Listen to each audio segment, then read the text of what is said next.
Hello, brothers and sisters from the United States. This is my personal letter number 2.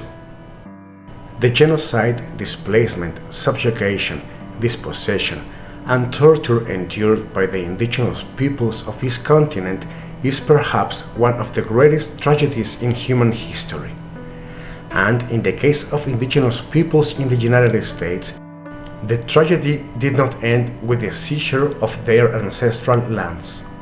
The government and judicial system of the United States, almost without exception, has always been against indigenous communities whenever a court has had to make important decisions affecting them. Furthermore, the US government signed 400 treaties with indigenous peoples and broke every single one of them. In 2023, the Navajo were trying to secure in court their right to water. They sued the US government to assess the water needs of their communities and develop a plan to meet them. Once again, they were demanding the most basic and essential right for any human being, but the Supreme Court ruled that the United States has no obligation to the Navajo Nation to ensure their access to water.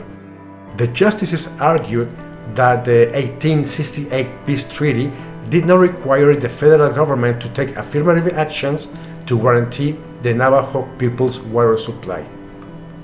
3 months later, not far from there, in Las Vegas, the Sphere was inaugurated, an impressive technological achievement and a testament to the greatness of the wealthiest country in the world.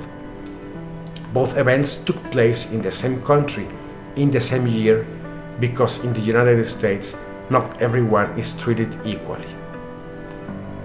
All the indigenous peoples of this continent suffered and lost nearly everything with the European invasion that began in the 15th century.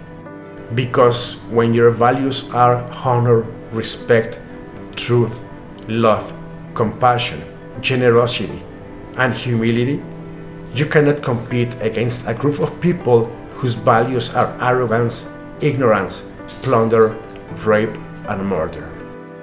This was not a civilizational struggle, it was an invasion and a war of incivility where the most violent prevailed.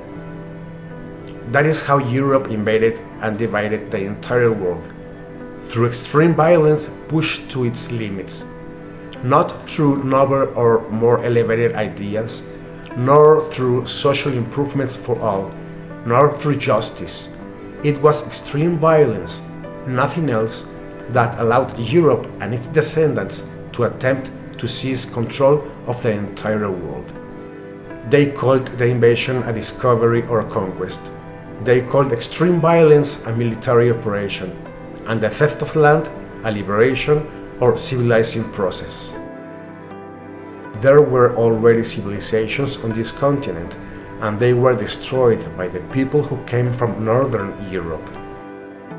The point is that today, in 2025, indigenous peoples are still here, enduring all the problems caused by official neglect, but they are more alive than ever.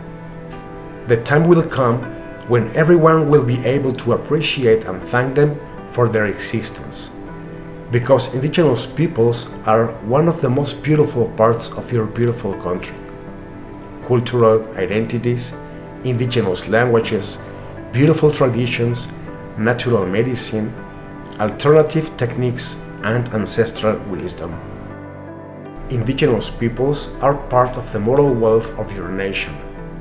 They are the ones who have understood profound and complex aspects of life for 1,000 years, things that the Western world is only just beginning to grasp.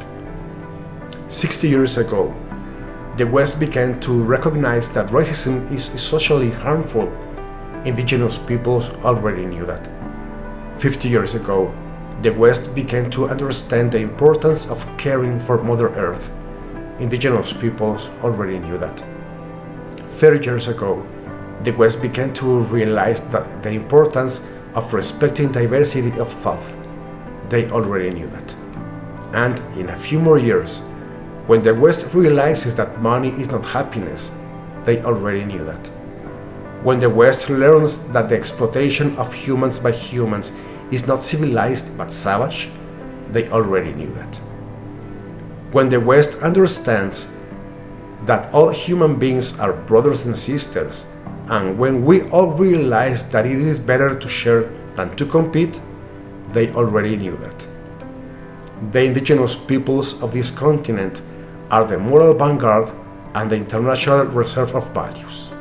We need to learn from them their wisdom and moral principles, their maturity, patience, relationships with others, and their connection to nature.